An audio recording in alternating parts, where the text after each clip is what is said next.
Today on this old house, This piece here comes from Germany. It's over 100 years old. very nice. And if we jump, but it doesn't. Wow. Wow. Kevin got really mad. What happened to all this plumbing here? I've never seen anything like this before. There's already rot going on in that trunk. So what have you found up here? Well, a bit of a surprise. It's really the classic plumber's lament. Nice. It's 5 bathrooms, it's a kitchen, it's a full new mechanical. It's going to be big. Sounds like you guys have a plan. I think we do. Money's in the details. That is beautiful.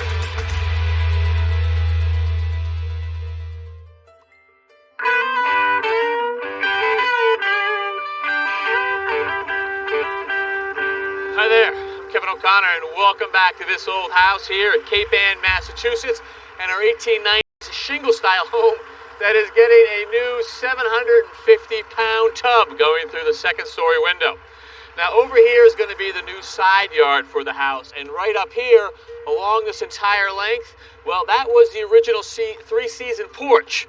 But you can see all of the glass, the windows and doors that have been put in, and it's been closed in. And that's because now it's going to be both a dining room and a breakfast nook. Now, right here, hey guys, there used to be a garage. That came down. We've got the new front porch, and Mark McCullough's guys had to rebuild this wall right here. He found some granite on the job site. Used that. It's a perfect match. Looks terrific. Although, next to this beauty right here, it looks pretty regular. Look at this beautiful staircase. So we've got the big sweeping sides in granite. And then we have got the steps, both the treads and the riser in the big thick bluestone. And what a way to enter this house. Now, a lot of new windows on this house, but two places where we have the originals. One is in the staircase and the other is right here. Hey, Catherine. Right? So this is the front corner entryway. Yep. How would you describe these windows? I would describe them as functional leaded glass windows. Functional because at one point casements had swung out, correct? Swung out, yeah, they were functional that way, but they also keep out the snow and the wind and the rain. They do the job of a window. Not just decorative. Not just a pretty face. And original to the house? Do they go all the way back to the 1890s? I think so. There's nothing about them that tell me they don't. Beautiful. Okay. So obviously a repair here. We have a broken piece of glass. Yep. You'll handle that for us. How are they otherwise? And anything else you want to tune up at this point? They're great. They're nice and solid. They sound solid. What does a solid sound mean? It's not rattling. There's no damage to the lead cane. The support bars are intact. The putty hasn't come loose. Okay. It would be a clear... Anywhere else that we have to worry about, or just a I'm broken... going to touch this up. This is a previous repair that was done differently than I'm going to do it. I'm going to remove this window so there's no damage to the cane. Here the cane got pretty chewed up. The cane is this piece of lead that goes between The panes cane. and glass? Yep. Cane, Yep. It goes between the pieces of glass. I'm going to try to touch this up, smooth it out so it doesn't alert itself. Okay. Tell you about itself. I don't know. Make Sorry. it look good. Yeah, make it look better. That works, okay.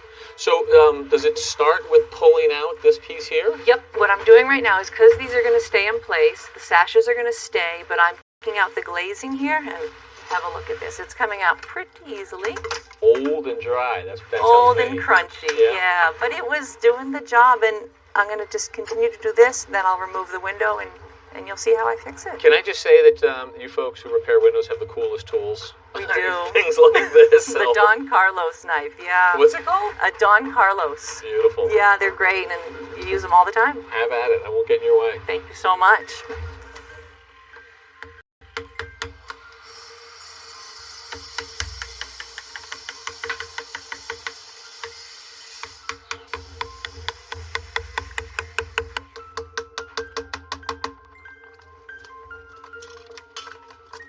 So at this point, I've gotten away all the old glazing. The window is pretty loose. Yeah, it is. Would you go inside and undo that last tie, and then we're done? Okay, that's loose. Oh, geez. A That's little it. nerve-wracking. Got it? Yes. Little workstation There's you've got the window. Yes. for yourself. There it is. So now I'm going to determine the best way to get at this piece of glass, and I think it's going to be here. And by best way to get at it, you mean you're going to have to cut stuff away? Yeah, I'm going to cut this lead.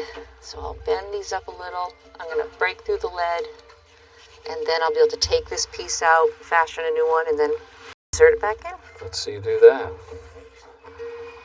There it is. Oh, wow, look at that. Yep. So this was holding those lower panes of glass.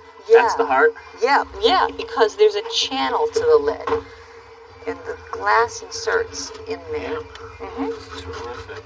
So I'm going to go after some of the old putty that's in here. With just what, a hook? Just a hook, just to get it out. Oh, so satisfying. It is, and wait till I put it back in. It'll be super satisfying.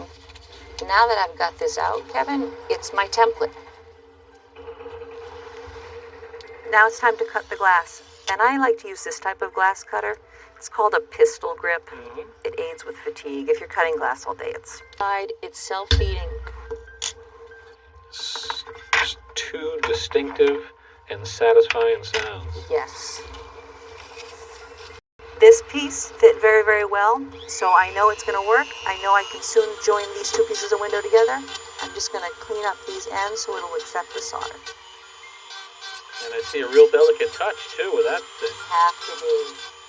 All right, so Kevin, my task now is to push these together. Oh, yes. That'll do. Now I just need to solder it. Nice. Actually, that's really good.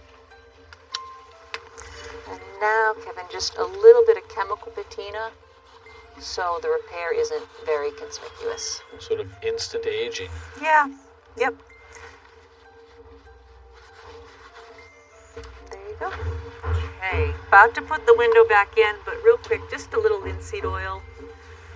Just to nourish the wood.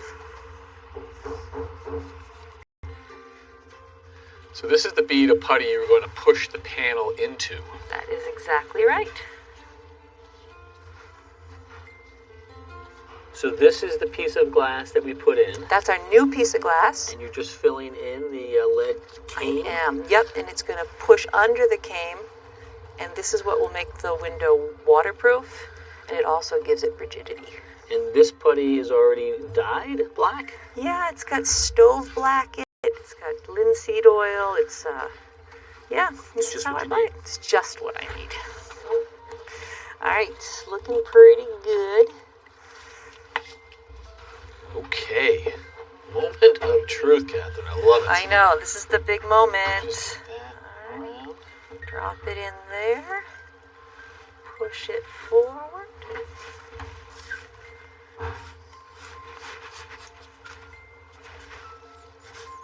Catherine, you're awesome. Thank you so much. That was fascinating to watch. I'm glad you liked it. All right, appreciate Thanks. it.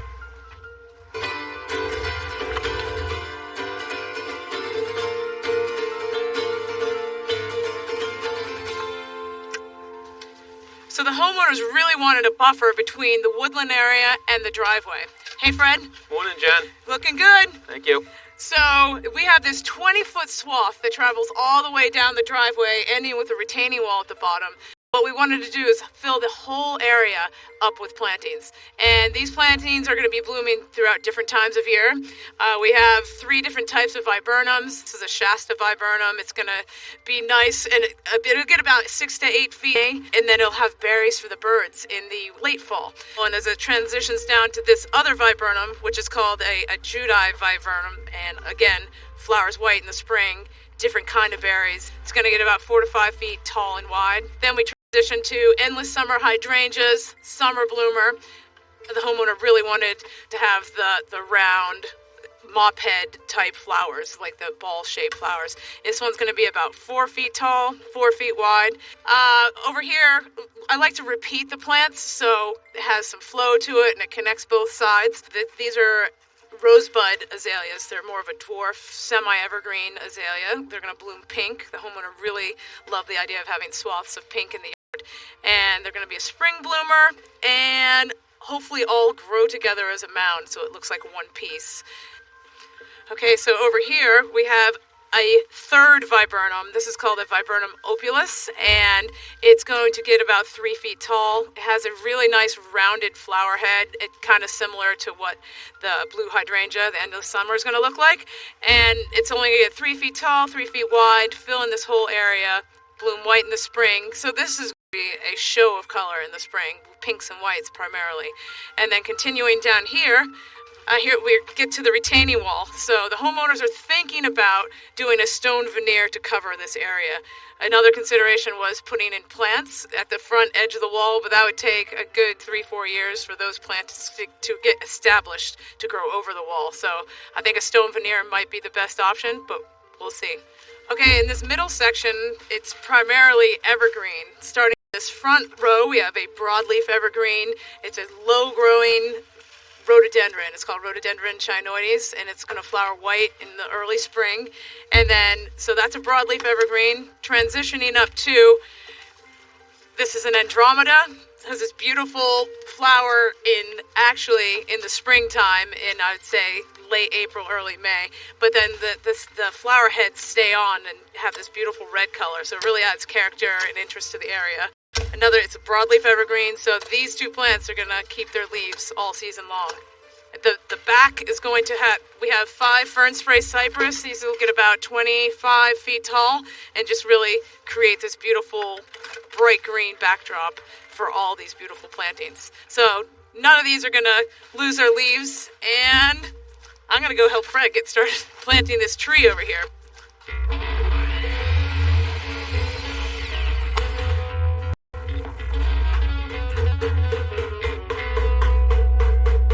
Plaster has gone up, which means we're starting about the finished details. We've got the painters here, Alexa, our homeowner, and Shelby, our designer. That's your guys' job. Yes. What's the approach? What are you going for? Yeah, so Molly has a classic base, and we're trying to make it a little more modern. All right. Pull me out Fun. a little bit. Clean it up a little bit, make it a little less fussy. Exactly. Gotcha. Now that we have a family, it needs to be less fussy. Okay. So foyer, place to start. Exactly. Big so space. it really sets the tone for the entire house. Yeah. So we want something that's a little bold, a little fun, which would be either one of these options could kind of fit the bill for that. Wallpaper we're talking. Wallpaper we're talking. Are you leaning towards one over the other? Yes, so I definitely am leaning towards this one right here. I like the depth, I like the colors, and I like the texture that you could see and feel in this sample. Okay, good. And this one might be a little too zebra-esque for Molly. I was going to say that. So we've got a fireplace here, original, a new firebox, however, and obviously a new surround going in. Shelby, you were kind enough to give us 2 options to think about. Describe them to us. Yes, so on the right-hand side is a little more of a traditional take on a mantle. We have pilasters that are anchoring either side with a nice mantle detail overhanging the top. Gotcha. And then on the left-hand side? On the left-hand side, so it's a little more of a modern take on a traditional mantle. So we've got kind of a traditional top, and then we kind of step down into more of a modern. Molly, as you look at the 2, preference? I definitely have a preference, however, it's a combination of the 2. Of course Of course, it's never easy, is it? So I definitely like the square. Over the pilaster. Over the pilaster. I'm not a big pilaster fan. Yeah. But I definitely like the top over here. Right. The mantle, yeah. So this is where I really look to Shelby, because sometimes I'm like, am I being too square? You know, do we need to bring in. But you guys do this, right? I mean, you can mix and match and help us get through that. Exactly. So we'll show her some options on how we could blend the 2 Yeah. and then see what works best. Perfect. Thank you. Okay, let's go to the dining room. This dining room is going to be awesome. Used to be a 3-season porch with screens and sliders here, that beautiful green carpet. Gone. Walls of windows now. Love them. Tons of light, the arches. We love this room. We love the light. We love everything about Cool. it.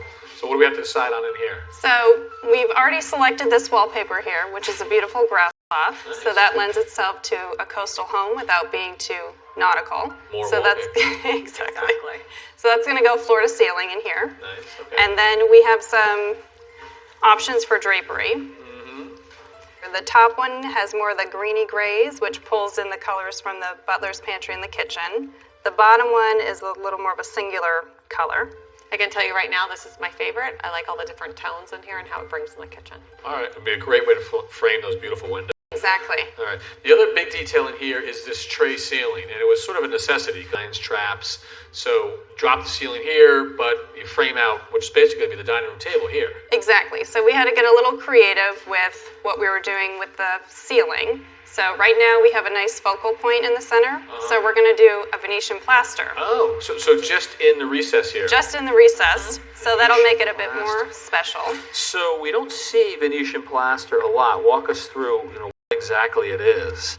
Right, so the product is imported directly from Italy, and they mix the color into the product, and they trowel it on, and you have these beautiful trowel marks that create some nice depth. They leave these behind by Exactly, design. yes, and it provides a nice, beautiful sheen. It's And you've pretty got hard. 4 samples here in terms of colors. We do, and here's do. our drapery fabric. Okay. So the blue, very nice little sky blue, maybe a little too sky-like. A little too Vegas. Vegas, there you go. This is kind of a pinkish. So this is introducing a new color. Which I love this color. However, I feel like it needs a little more pop, a little more oomph. Okay, and then you've got striations on this one. Yeah, while the striations are beautiful, it's a little too similar to the wallpaper. Okay, leaving us with maybe, well, I don't know, is that color okay for you? This one's a little too bold, and this one's. What we're thinking we'll end up somewhere in between the two. We're going to try out a couple more samples. Good. I don't know much about Venetian plaster, but the one thing I do know is that you need a guy. You need someone who does it. You got a guy? I got a guy, Maurizio. Sounds like the right guy. It does. Cool. All right, love the decisions. Thanks for the help. Thank you. Thank you.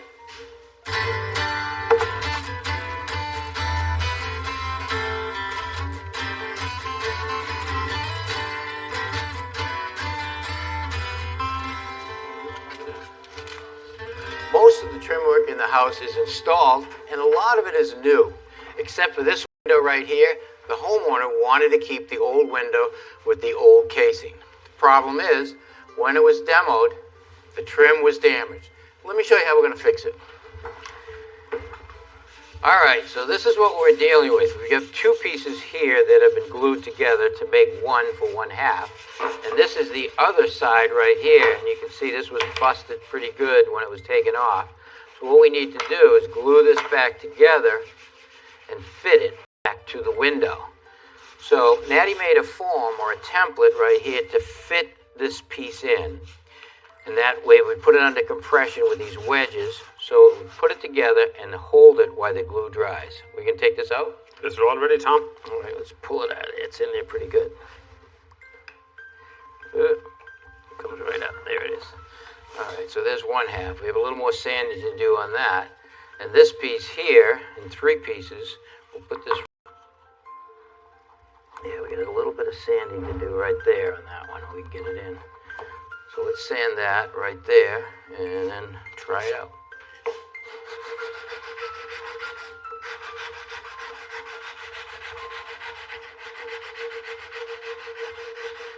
All right, let's see if that's enough off of that. Yeah, that fits good. We'll try that 3rd piece. Yeah, should be good. Let's take it out and we get some glue on it. All right, we're ready, right? Yes, sir.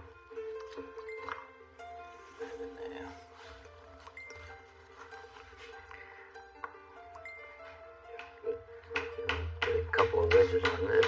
Okay, while that head casing is drying, we're ready to install the 2 side casings. We couldn't salvage those because they were really broken when they came with the window. But we were able to salvage some of the old trim from downstairs that matches the profile. So on this side, the casing is going to be perfect, all right? We just got to cut the height, nail it in place.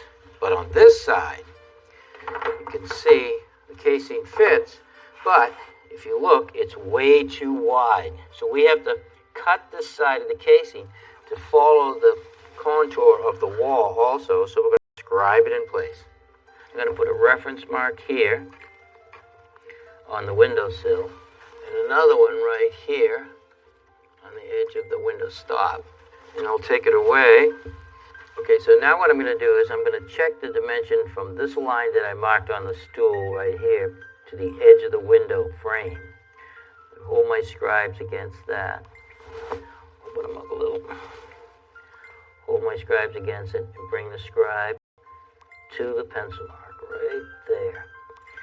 So now I take my scribes up here, hold it against the jamb of the window, and see if my line lines up. If I look close, it doesn't. It's off just a little bit. So I'm going to make my scribes a little bit wider so it lines up with this mark at the top, right there. And now I'm going to take that mark and transfer it down here. All right, with my 2 marks, one on the stool, and then one up top. I put the side of the casing on each mark. My scribe is set to that dimension. So now I just take my scribes without moving them, and put them tight against the wall on this side, bring them in, and put a mark following the wall. Maddie's going to take the casing over to the table saw, cut it on an angle. My block plane. All right, let's see how that fits. Got the bevel on there, good. Nice, you left a little bit of the line on there. Now it fits pretty good there. That's good. It's away just a little bit there, so I'm going to fine tune this edge right here with my block plane so we can get it tight against the wall.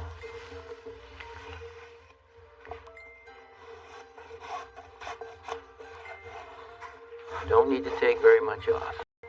All right, let's try it. Oh yeah, perfect. All right, all we got to do is cut the length and we can tack it in place.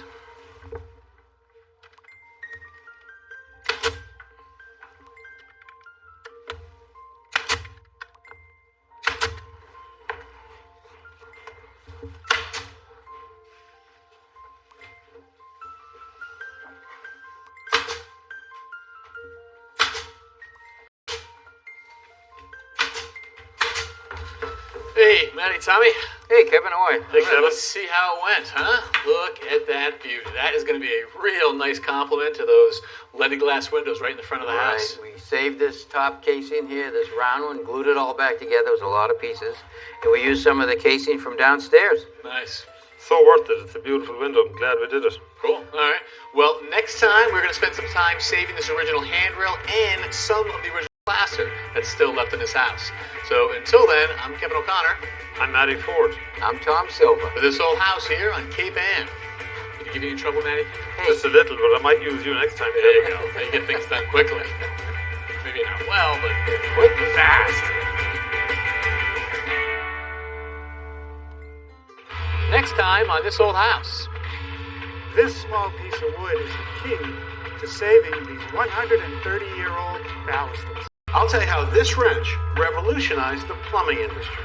This is sort of the foundation of modernity, if you will. So we can't be modern if we don't have running water, because it keeps us safe and it keeps us healthy. You were going to help us do Venetian plaster? Yep. What is it?